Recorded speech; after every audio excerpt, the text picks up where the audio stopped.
What is the perfect business model? Of course, that will all depend on who you ask and on your personal preferences. But it's definitely very possible to make an exceptionally strong argument for dropshipping. This is a business model that has huge advantages over selling your own products, over becoming an affiliate marketer, and certainly over making money from adverts.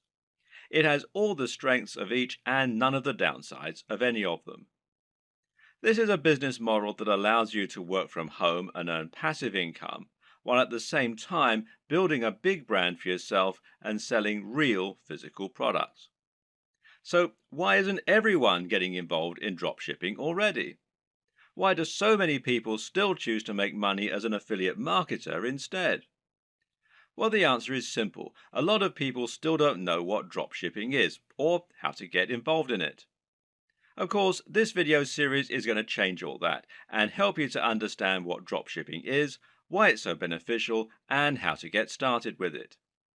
By the end, you'll be running your own dropshipping business, making money by selling products with your branding on and without having to spend any money up front or take any form of financial risk. Didn't I say it was the perfect business model?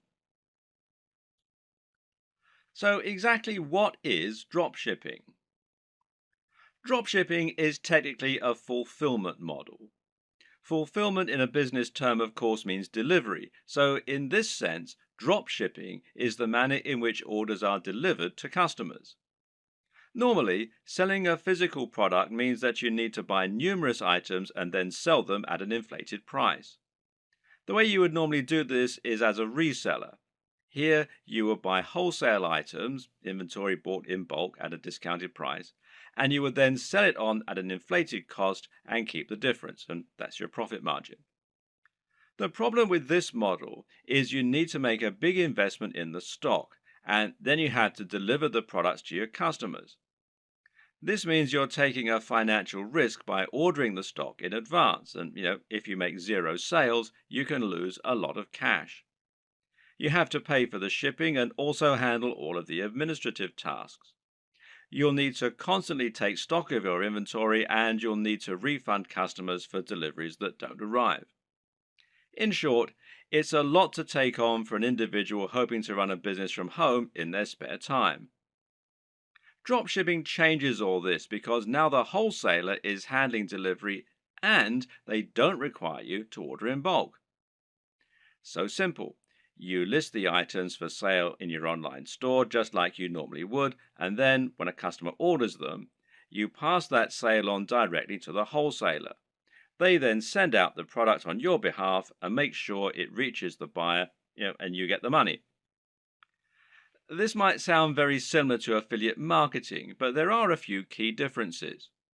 For starters, the amount of money you earn will tend to be higher than affiliate marketing.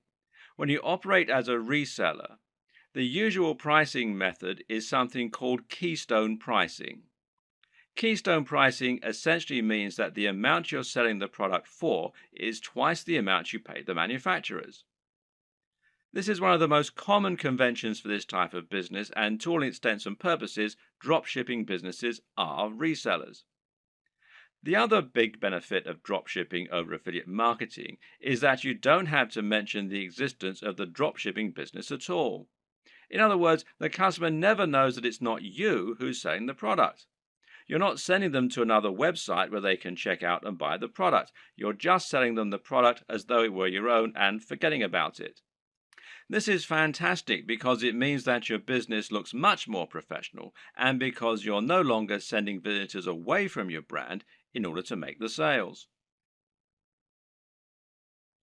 Hopefully, you can already see some of the big advantages of dropshipping.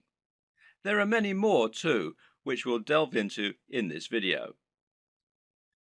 Working as an affiliate marketer will often mean that you have to sell digital products in order to get the biggest profit margins.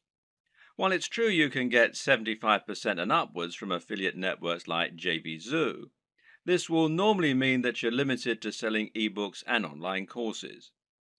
This can be an effective way to run a business model, but it's also sometimes quite restricting.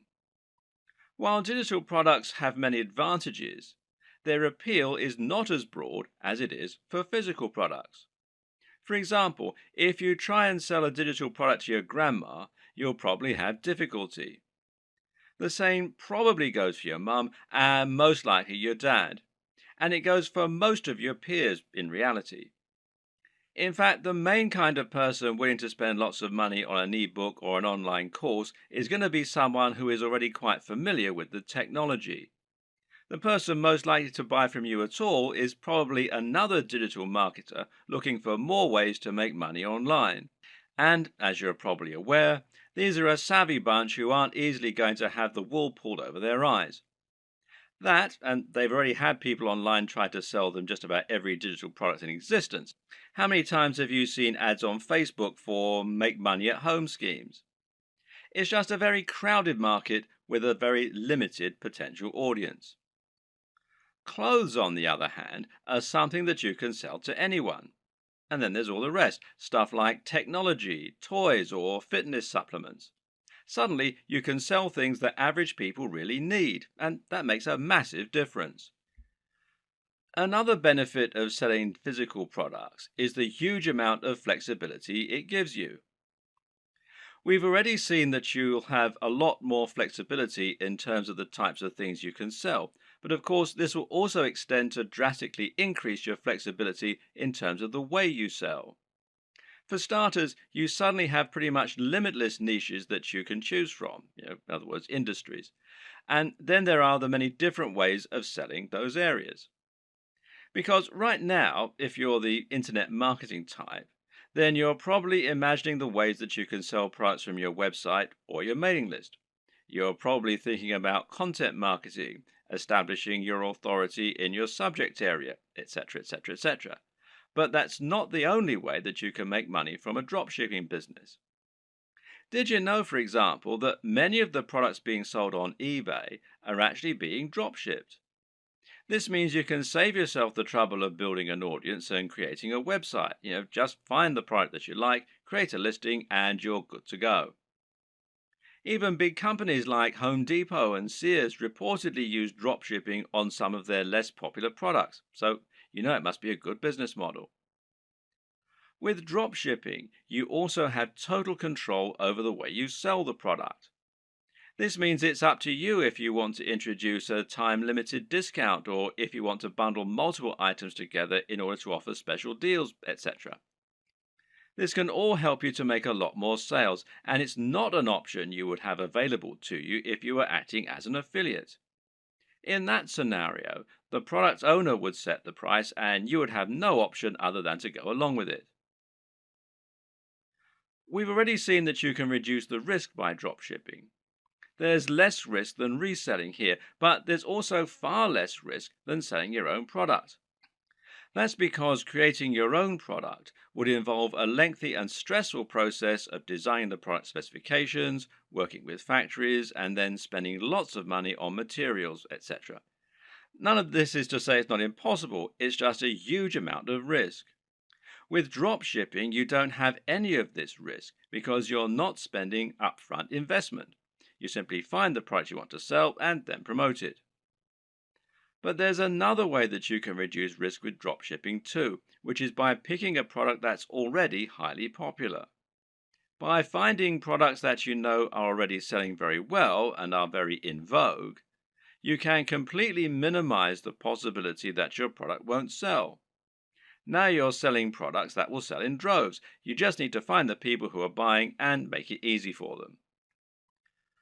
Perhaps the biggest advantage of the dropshipping business model, though, is one that many people don't even consider. As mentioned, dropshipping has the benefit of allowing you to keep the actual manufacturer/fulfillment company as a silent partner.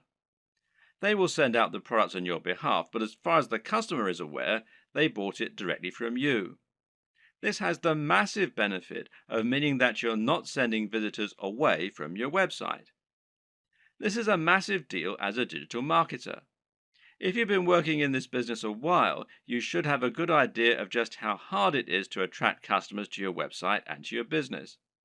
This is what you'll spend most of your time doing working online, and you'll probably find it takes up much of your effort.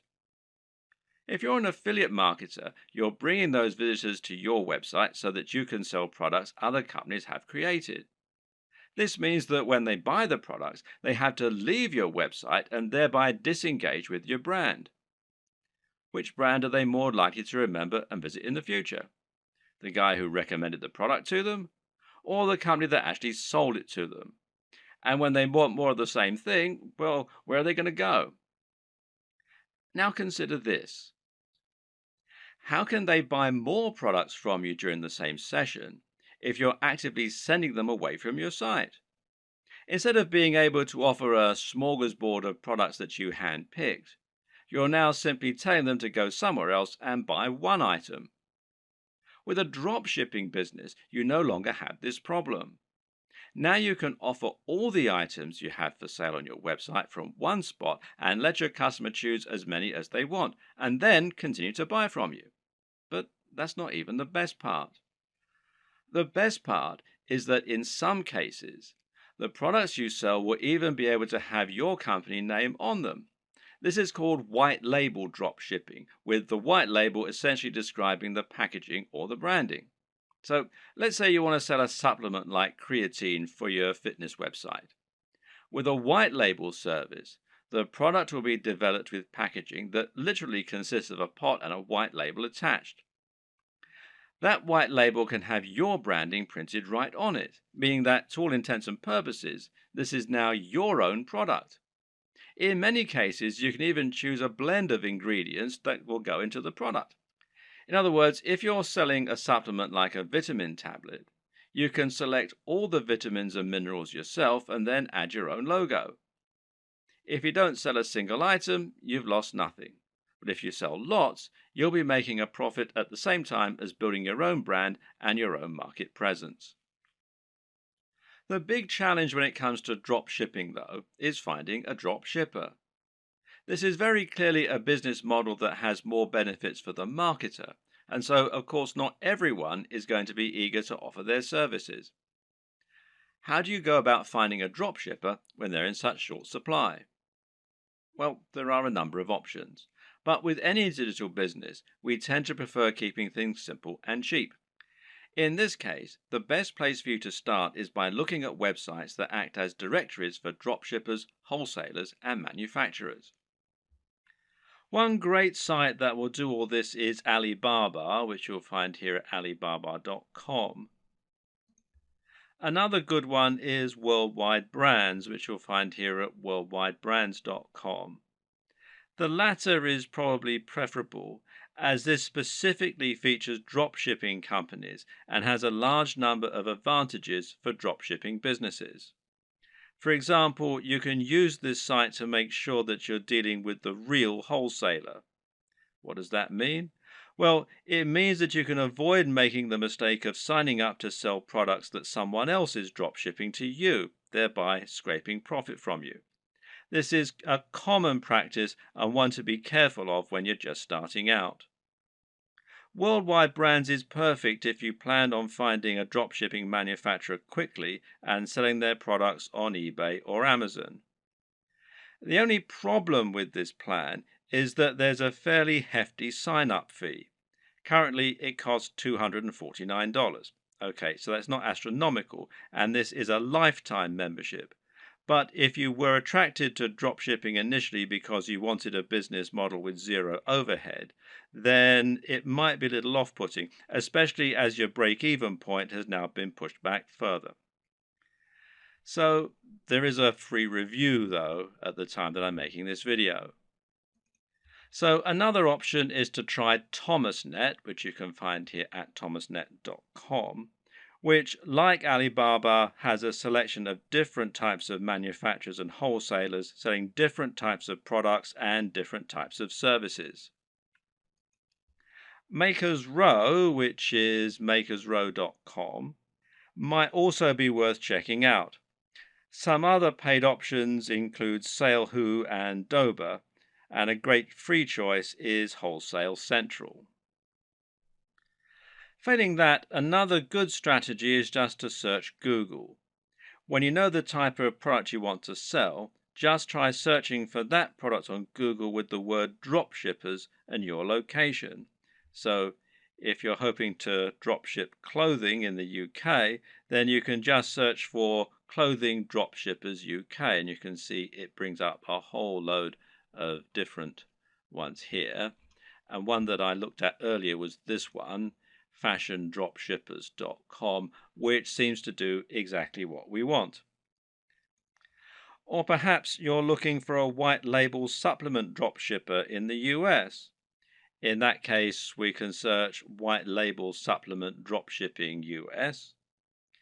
And amongst a lot of the ones here, which you can see, one that we find is Vox Nutrition, which you can find here, voxnutrition.com. And it lets us do exactly just that. And it's pretty simple and straightforward method, and there are more and more businesses like this springing up all the time to meet demand. Vox Nutrition will handle formulation, production, and fulfillment on your behalf, making things nice and simple. The third and final strategy for finding your online dropshippers is just to contact the companies you like directly. Find manufacturers for products you'd like to sell and drop them an email. Better yet, try messaging them via LinkedIn or a similar avenue and see if you can get them to respond that way. This way, your message will stand out from their crowded inbox. You could even visit stores in person and ask the owner if you could have the contact details for the company that sold them X product. And this works better for smaller, privately owned stores, of course. If the company doesn't already offer the drop shipping services you're looking for, then just explain to them the benefits and why you would like the opportunity to sell their products in this manner. In many cases, they will acquiesce and you'll be able to start selling a product that other online retailers don't have access to. Another tip for finding manufacturers that you can email directly is to look on eBay. Search for a product you'd like to sell, and if you notice there are lots of people selling the exact same item, then this is a sign that they're using a dropshipper. It could then be a relatively simple matter for you to track down that original manufacturer and contact them so that you can try to do business with them yourself. Note that many wholesalers and manufacturers don't have a great online presence. This means it can be necessary to dig really deep in Google or try looking at trade magazines and papers instead in order to help find your potential partners. When you're dealing with dropshippers, it's crucial that you do your homework and look and act like a professional. Now, here are some tips to help you do just that. First of all, you'll need a resale certificate. Not all, but many dropshipping companies will want proof that you're a real retailer and not a consumer before they do business with you. Their concern is that consumers will simply claim to be dropshippers or resellers so that they can get items on the cheap. To provide this proof, you might need an EIN number for your business if you're in the United States. And you can find out more here at the IRS website. The URL is quite long and complicated, so if you just go to Google and type in apply for EIN online, you'll be redirected to this particular site.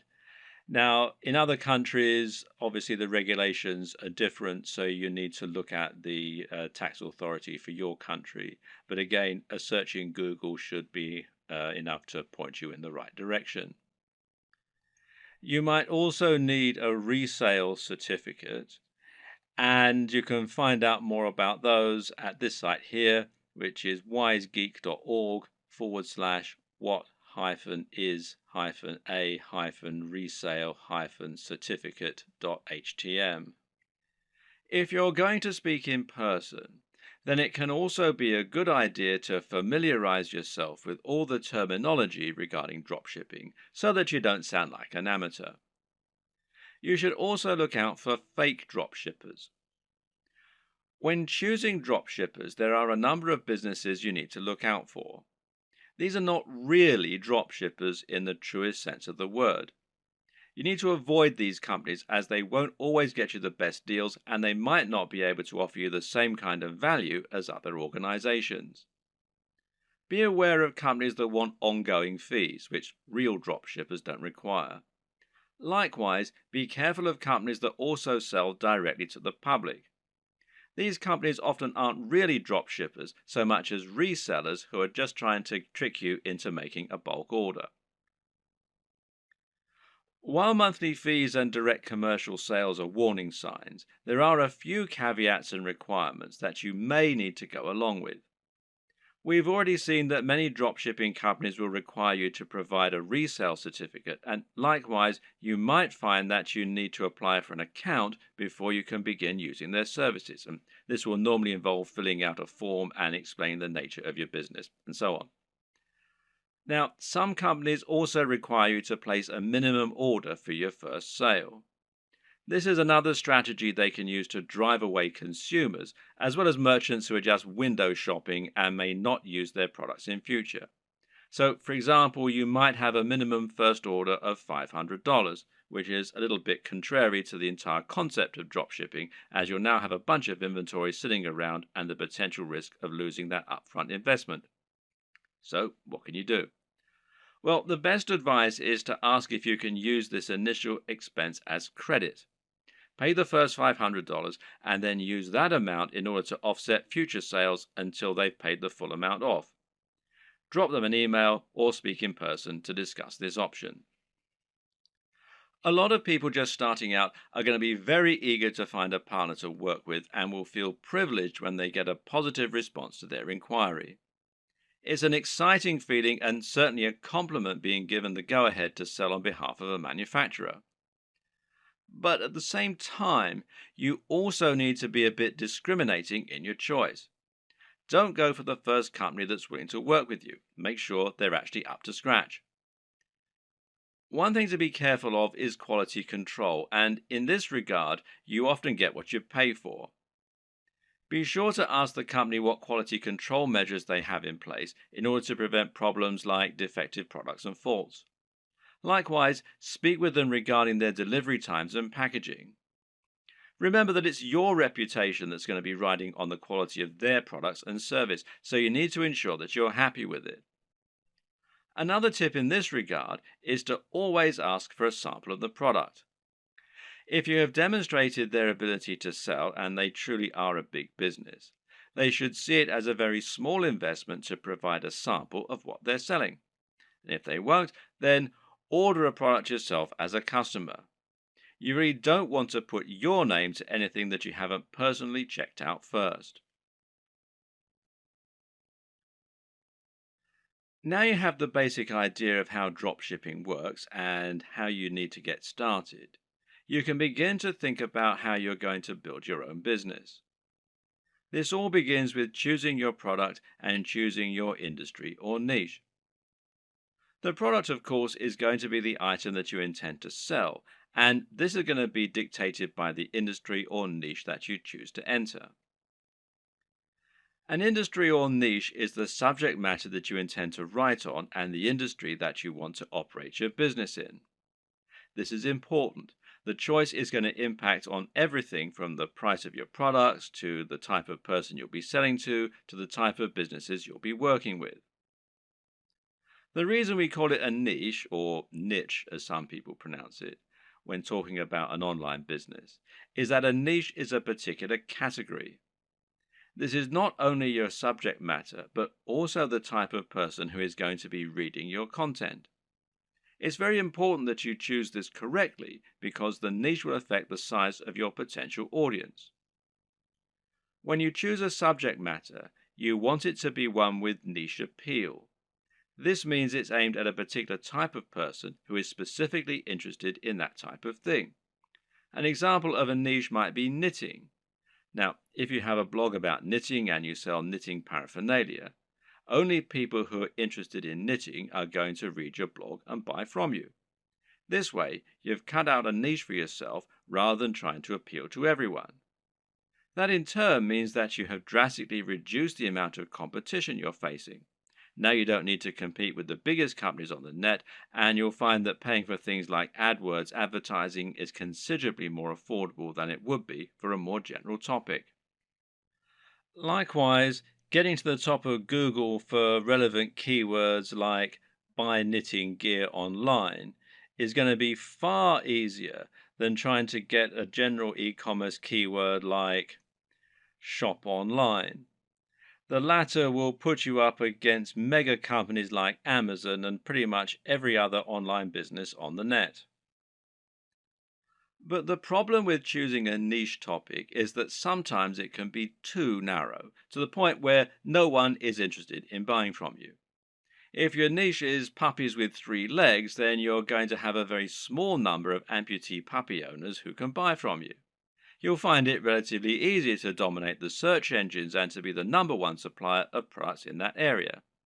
However, once you've sold to all 200 readers, well, you've pretty much reached the limit of what you can sell.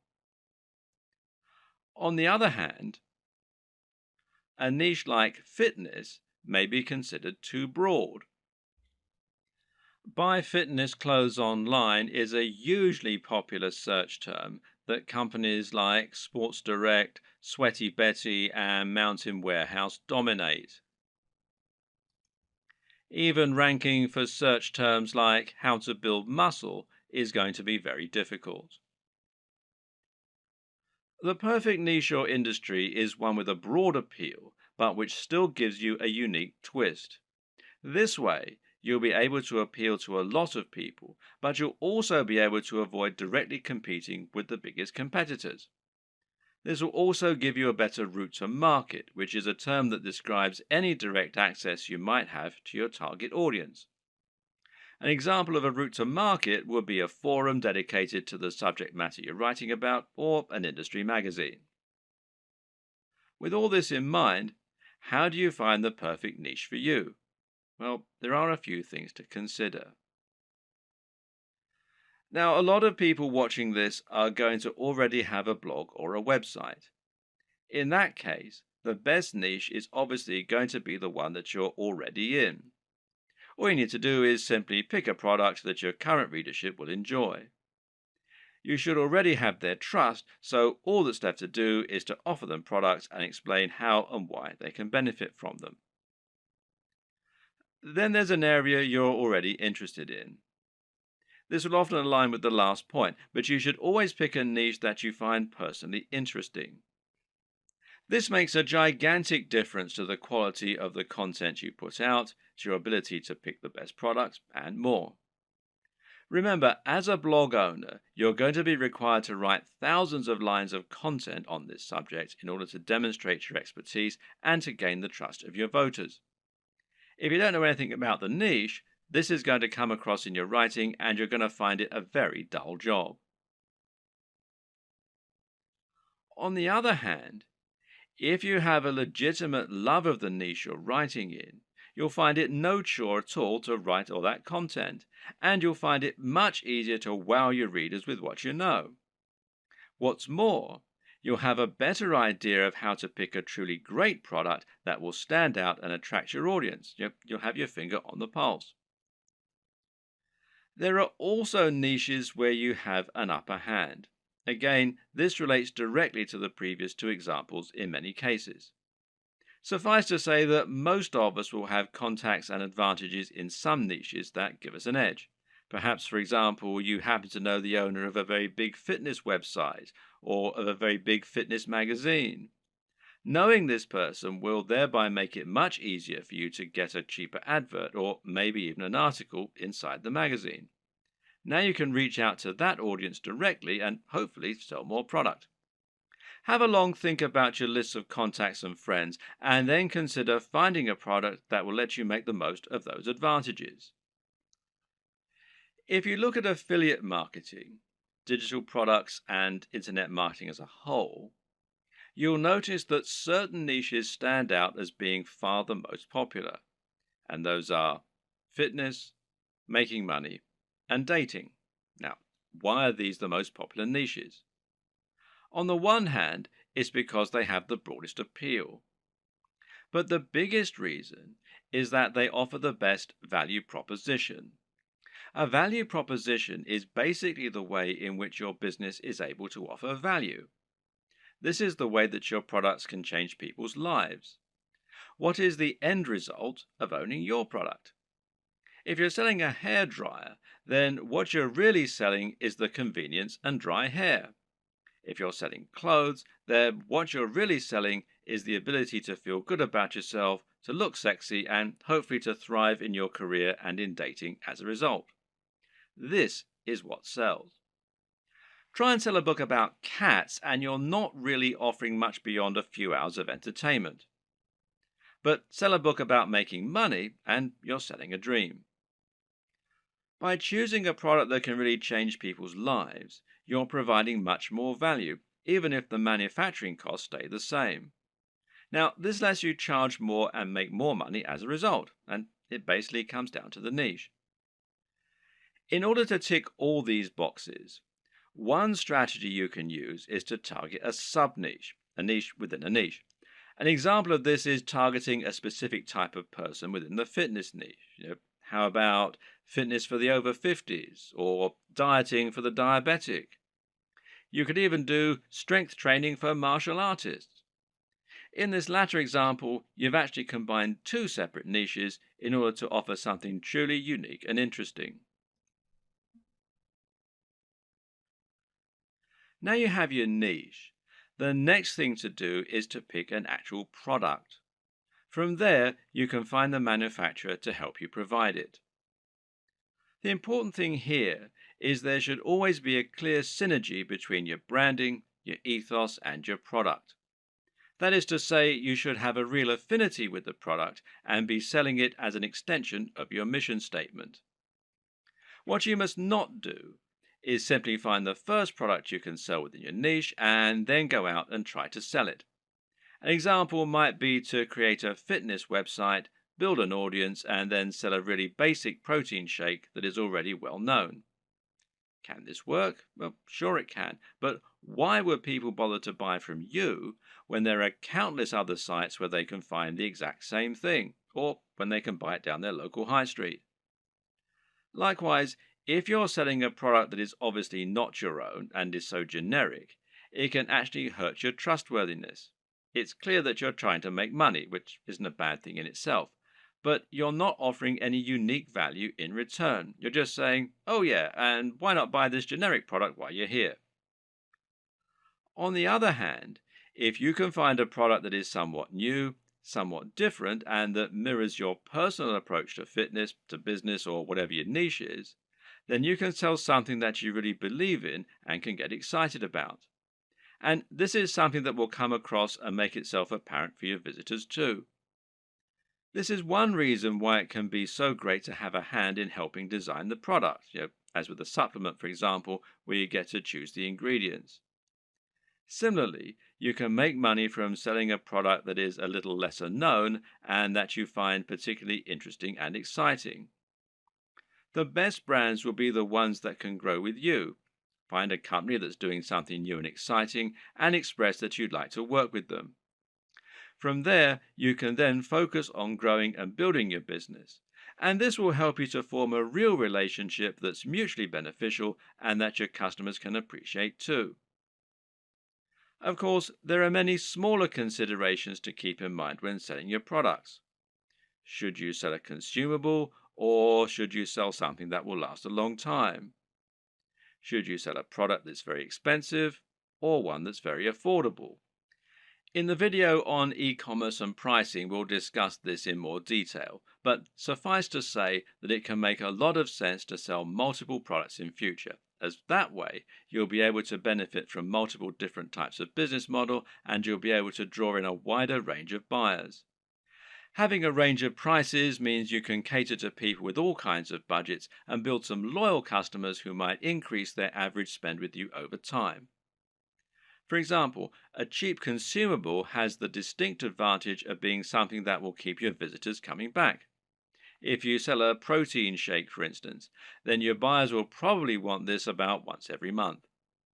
If you provide a reliable service and appealing prices, then this is an excellent way to get repeat business and to have a recurring income, which in turn will be highly convenient by letting you make more concrete plans for your budgeting, etc. Another option is to run a box business.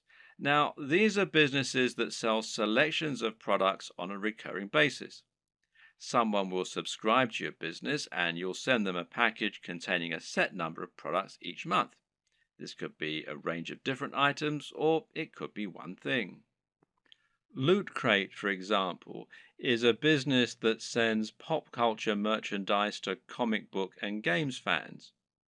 Part of the fun of this service is that they never know exactly what they're going to get, but it will always be something interesting and exciting.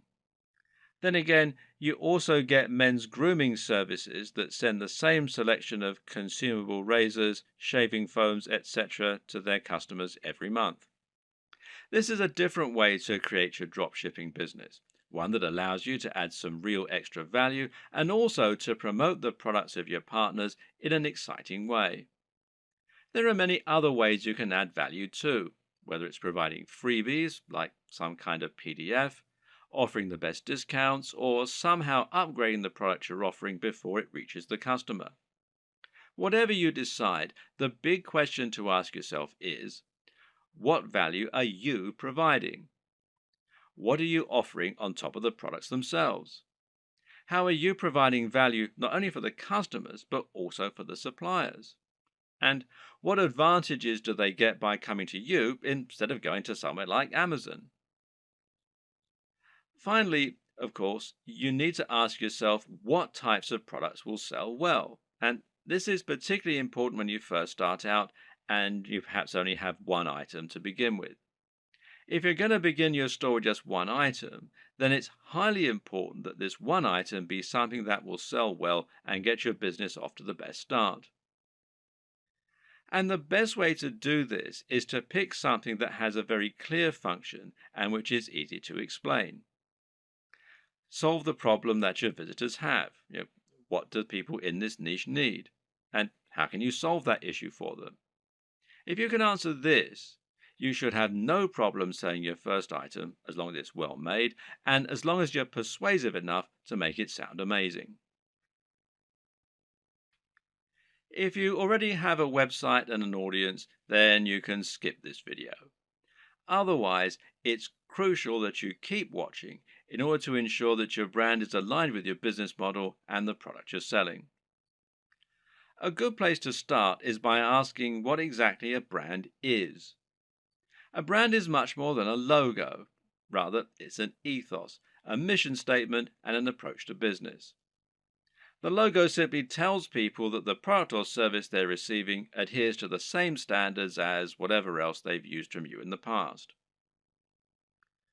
You start your brand by choosing why you do whatever it is you do. Why should people care about your business? How are you different from other companies offering the same thing?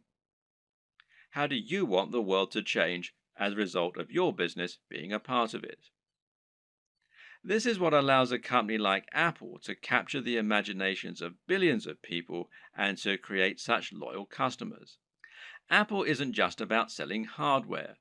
It's about selling beautiful hardware that feels personal and that is aimed very much at creative, rule-breaking individuals as opposed to big businesses. When the first Apple computers were released, the only real competition was IBM. And by taking this stance, Apple was able to differentiate itself a lot and get a lot of excited followers as a result. The same goes for many businesses that are setting out to create a greener planet. These companies are doing something more than just making money, and their fans love them for it. This is enough to make people choose their products instead of the same products offered by another business. And this ethos means that people know instantly that the service is aimed at people like them. So ask yourself what the driving motivation behind your business is. You're a fitness company. Okay, but what is it that you really believe in? Why is fitness important to you and your customers? Do you think that people are happier when they're well? Do you want to help the average person to have a more fulfilled life thanks to a healthy lifestyle and diet? Or do you love the idea of becoming more powerful? Are you all about building strength and speed and challenging the limits of human potential? These two companies might sell the exact same product, but the way they go about it is completely different. And if you can convey this mission statement, then you'll find the right type of customer will go absolutely nuts for your brand. That's the kind of customer whose vision is aligned with yours. Now, don't try and appeal to everyone because that will never work. Instead, try to appeal more to the right kind of person. One way to do this is through your logo and your web design.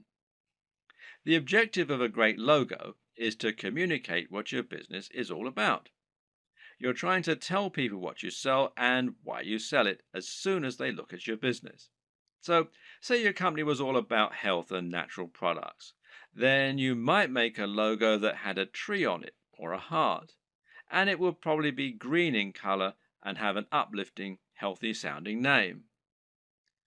Conversely, if your business is all about punishing workouts in the gym, then your logo might include a picture of a dumbbell or a barbell and have the word iron in it somewhere. The idea is that the combination of your logo, company name, and perhaps blog posts is enough to tell any visitor to your site right away that this is a company aimed squarely at them, selling products they're going to love. This should also extend throughout your site design. Meanwhile, make sure that your logo is designed using a vector file, meaning that it's made in Illustrator or a similar piece of software that keeps it easy for you to edit and resize. And avoid using cliches. Once again, this is a good place to invest a little of your own money up front. It'll pay off in the long term. The mistake that a lot of people make is to try and sell right away. This can work sometimes, but it's not generally the best way to build trust, grow an audience, and ultimately secure the best long-term profits. That's because it's somewhat similar to walking up to an attractive stranger in the bar and asking if they want to come home with you. 99% of the time, this will be met with a slap. Most people prefer to get to know the person propositioning them at least a little bit first. So you need to try and introduce yourself properly and let the person feel that they know you and that they can trust you. This is the exact same for a business when you're trying to sell something. Imagine approaching a stranger in the street and asking if they want to buy from you. This is the basic concept of content marketing. To build an audience of people who love your content and who trust your opinion so that you can convince them to buy the products you recommend and so that you can keep bringing people back to your site time and time again, giving you multiple opportunities to make a sale. The way you do this is to start by writing high quality content and to post this to a blog on a regular basis. The more you write and the more you research your subject matter and make it different and interesting, the faster you'll build a dedicated audience you can sell to. Demonstrate that you really know what you're talking about, that you only recommend things you genuinely believe in, and that your audience can trust you to be a resource for more useful ideas and information. Likewise, try to build your mailing list and social media presence. Incorporate your brand strongly on all your social media pages and in anything else you create, so that people will know they're dealing with the same business. Getting someone to follow you on social media when they think they might be interested in your brand is far easier than getting them to buy a product from you and actually spend money. Social media accounts will meanwhile help you to bring more new customers to your site by letting people share with their network.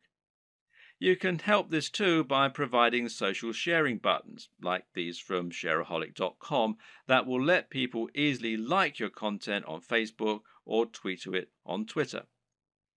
Once you have generated a big audience of people regularly coming to your site, you should start thinking about introducing products to your page.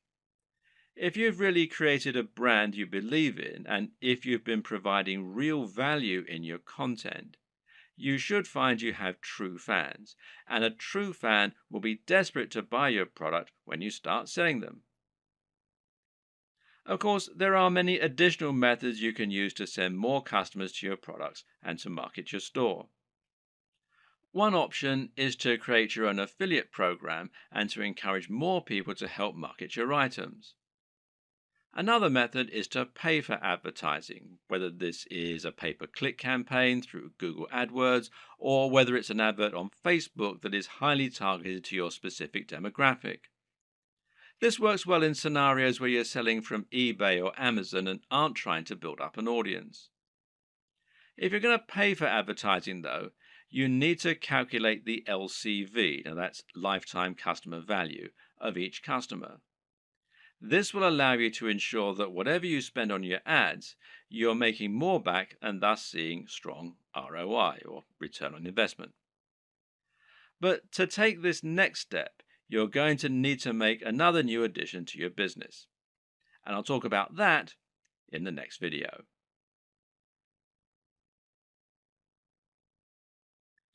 Once you've chosen your products and niche and built an audience, the next step is to create your own e-commerce store.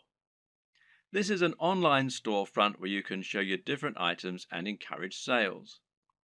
Being successful here is not just a matter of choosing the right design to begin with, but also thinking about how you're going to arrange and price your items to help them move. This ultimately comes down to a lot of psychology. When it comes to e-commerce website design, there is a single overriding goal which isn't always true of a regular site design. Of course, that objective is always to try and increase sales and increase profits, and this is probably actually more important. You'll also want it to look attractive, to be functional and easy to use, and to represent your brand in the right manner. But this is really just in service of creating a web design that helps you to make more sales. This means every single element in your site design should be encouraging more sales and pointing users in that direction. The old adage here is that good design should communicate and not decorate. If an element of your design isn't somehow getting people to keep browsing your store or to click on the buy button, then it has no place in your design. If you use the right development company or a good e-commerce builder or template, you should find the experience and expertise of the professionals informs their decisions and results in the best possible turnover and profits for you. In this regard, it's always worth spending a little more on a professional theme or on a proper development company. Unless you're a professional designer yourself, you won't be able to compete with an entire organization made up of experts who have the very best tools and the most experience. And any lack of professionalism in your site design is going to reduce the trust in your brand and make visitors less likely to buy. An e-commerce store, more than any other design, needs to look professional and have a sense of polish and sheen. The easiest way for most digital marketers to create their own e-commerce store will usually be to use a WordPress theme like WooCommerce. Now, WooCommerce is a theme and plugin combination that will transform an entire WordPress site into an online store. And this makes managing your store just as easy as managing any WordPress website. You can still get a professional design for your site, meanwhile, by hiring a professional designer to create your theme for you, or by buying one that you really like the looks of and you think will fit your brand. Now, you can download the free version of WooCommerce, the WooCommerce plugin, that is, from within the WordPress dashboard. Or you can buy the paid for version and you can buy the themes from woocommerce.com. There are other options too. For example, Shopify gives you a hosted e-commerce platform. And this means that the site will be located off your server, just like a profile on Facebook, for example. You then send your customers to that page where they can shop through your multiple products. And this can help make things a little easier and simpler to run. But it does ultimately mean that you lose a little of the freedom and flexibility that comes, with terms of your website design and how it all looks and how it all works, etc. And there are local versions, the shopify.com if you're in the US, shopify.co.uk if you're in the UK, and there are some other local versions as well. Now, do bear in mind that this is a paid for service, but there is a 14-day free trial at the time that I'm making this video. Either way, through choosing a well-known platform such as one of these, or Magento, which is magento.com, or BigCommerce, which is bigcommerce.com, will mean that you can find a large amount of support, free themes, plugins, and more that will help you sell. And some of these features can be incredibly useful, such as the ability to add widgets right there on your blog that promote your top items, for example. So don't steer away from the big players. Using these methods will help you to generate more sales by having a professional looking and performing website.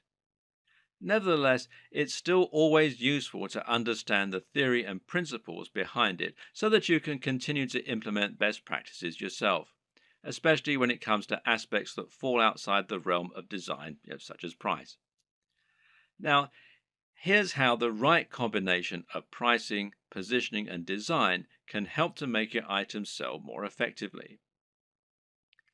And the first is contrast.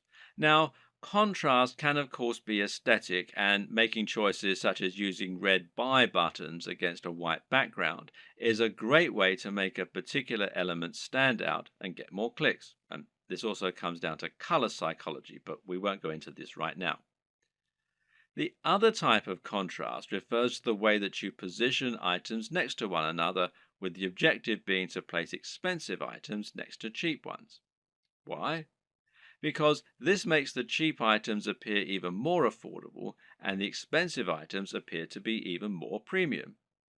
Now, let's say you have a $10 tie next to a $50 tie. Someone who wants the very best tie might be all the more impressed by your premium offer, knowing that it's 5 times more expensive than the cheapest product. Meanwhile, someone who doesn't have as much money to spend and who feels guilty about buying a new tie can convince themselves that the $10 tie is a great deal. They can compromise and convince themselves that they're being sensible by choosing the cheap tie. They've saved $40 even though they're still buying something they might not have otherwise. This way, the right pricing can really help to sweeten a good deal, and a good e-commerce website design should take full advantage of that.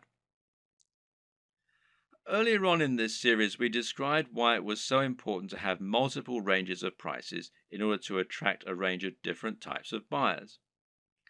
When we looked at contrast, meanwhile, we saw that varying prices could be used to make items look like an even better bargain, or like they're of an even higher quality. But another very important reason to have cheaper items as well as more expensive ones is that it can be a great way to build trust. If someone has never bought from you before, they might feel concerned that the products won't arrive or they won't be as advertised. Even if they read your content and like it, they've no guarantee that what you're selling is going to be high quality, or that the site will be secure from data leaks. Thus, they aren't going to want to spend $1,000 the first time they ever do business with you. But if you have an item that costs $5 and it's a product people will know, then someone might make that purchase because it's a small risk to take. Now you can demonstrate the quality of your service and save their details, making it much easier to sell bigger items in future. Another tip is to think about your top sellers and your smallest sellers and use this to inform the design of your store. Now, this is something that physical stores do a lot. They'll place their biggest drawers right at the back of the store. This way, people will come in to buy the thing they want, but to get there, they'll have to pass through all of the smaller items that you're also selling along the way, and hopefully they might buy something. Meanwhile, if you have items that aren't selling at all, then you can find inventive ways to make the most of it. Packing it in as a free incentive, for example, or selling it at a very discounted rate is a way to bring more people to your online store. This is less important for a dropshipping business model, of course, though, as there's no downside to being left with excess stock. What's important to consider when looking at an e-commerce website design is that in order to make a sale, you'll have to overcome certain psychological barriers. This is actually often the most important step in making a sale. These psychological barriers include such things as customers not wanting to spend any money and not being bothered to go through the process of checking out. Good e-commerce website development should take this into account first and foremost by making it as easy as possible for your customers to make purchases. This is why Amazon's buy with one click feature is so instrumental to their success. At the same time, webmasters need to make the most of customers who have already overcome some of these barriers. So, when a customer commits to buy any item on your site, they will instantly become much more susceptible to increasing their order. Why? Because they've already decided to make a purchase. This is why physical retailers use POS, this is point of sale displays, that sell extra items while customers are in the queue. It's so easy for them to add extra things to their basket that it would be foolish to miss this opportunity. E-commerce sites can do the exact same thing by making it easy to add extra purchases at the checkout. Similarly is upselling, where you give your buyers the opportunity to upgrade their order once they're already buying. Once they've committed to buy, tell them how for just $10 more they could have the very best service or product instead of the cheaper but ultimately inferior option they're currently buying. It's the smart decision after all. Sometimes a buyer will want some of your items but not all of them. Other times they'll want to combine multiple items but won't want to pay extra for shipping or to pay full price when they're essentially buying in bulk. Thus, letting your customers combine their items into a single large order can often encourage more sales, and it's known as bundling. What's great about bundling is that it can also be used to sell additional items that they perhaps wouldn't otherwise have bought. Adding extra items to bundled packages is also a great way to shift unsold stock.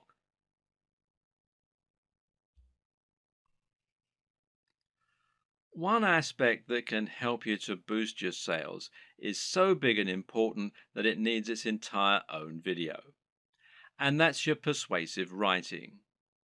This is what you use to sell your individual items in their store listing, but it's also what you use on a sales page to promote items that are of a particular high value and that you really want to shift. The first and most important tip is to capture the attention of your readers as quickly as you can. This means you should use a bold statement, perhaps capitals, and you should address the reader directly. Now you can get the body you want, and that works much better than a quick workout for burning fat. Asking a question is also a common and effective method because it forces the reader to engage with the text by thinking about the answer. Hence, are you sick of feeling tired and unfit? The problem with this, though, is it can seem a little too obvious as an in-your-face marketing technique. An even better strategy, then, is to use a narrative structure for your opening. In other words, structure your text like a story. That way, people will want to know what happens next, and the text will seem inherently much more interesting. This is true because we're so used to reading stories. We've been listening to stories for centuries, and as a result, they're always an effective tool for getting people to listen. They're also easier to make emotionally resonant. A great opening might be, I was unhappy with my body and looking for answers. Little did I know the solution would lie in an ingredient found in most diets already. You should also use headers and enable skimming. The reason this point is so important is that most people are in a huge hurry, especially online. Attention spans are short and no one wants to wait around to read a huge ream of text that's just trying to sell them something. Another way around this issue is to make your text skimmable. A good way to do this is to use lots of headings. Ideally, a visitor should be able to just read your headings and still understand the entire pitch. Addressing the reader directly is particularly useful because we have evolved to pay attention to things we think concern us. At the same time, though, you should also take this further by thinking of more ways that you can use to make your text personal. In particular, this means using a personal interest story. Explaining how your product works by saying how it has helped someone else or even you. And this works much better because it means the reader will be able to imagine how it's going to affect their life, and because they'll be more likely to connect with what you're offering on an emotional level. Earlier in this series, we discussed the importance of value proposition. This is something you should always keep in mind when selling. How do you make the product applicable to the reader? How do you give it emotional weight? Well, try to get them to imagine what life will be like once they have your product, and this will make them want it more. When someone reads your text, they're going to know you're trying to persuade them, and so they'll be on the defensive. They'll be thinking of all the reasons why what you're saying probably isn't true. But you can combat this by addressing each concern in your text. Try and second guess what the reader might be thinking, and then explain why this needn't be a concern. This also means trying to come up with solutions to the most common barriers to sale. These are the psychological barriers that prevent people wanting to buy, such as the risk element. We've already seen one way you can get around that by selling products from a trustworthy site and selling cheaper items first. Another tip is to make sure you have a full money-back guarantee. This is something people won't often use, but knowing it's there will help you to make many more sales. You can also try to combat buyer's remorse, which means taking away the feeling of guilt people get by spending money. Using the contrast technique is one way to account for this. Another is to describe your product as an investment.